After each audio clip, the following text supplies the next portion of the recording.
Avtomobillarga quyiladigan tormoz jitkislari hamda displena jitkislari haqida gaplashamiz. Bizda Nexus avtomobilni olib qolganmiz. Bunda rejimni qo'yib yuborgan hamda nuqta tomonidan muammo bo'lgan.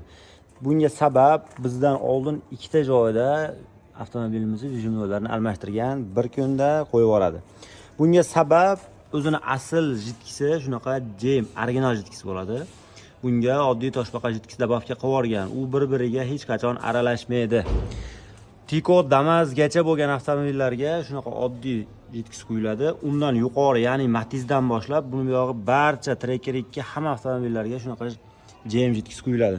Bir-biriga aralashib, reaksiyaga kirishib ketgan. Biz buni olib qolib yaxshi rejimni qo'ydik. Polnusda avtomobilimizni jitkislarini to'kib, yengilab qilib berdik. Garantiyalari bilan qilib berdik. Endi bunaqa muammo hech ham bo'lmaydi. Ahamiyat berib qo'yishinglarni so'raymiz.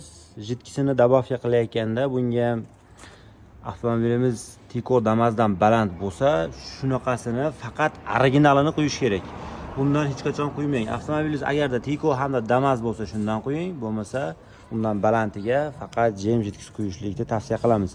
Agar bu bir-biriga aralashsa, sizni yaxshigina summaga tushiradi.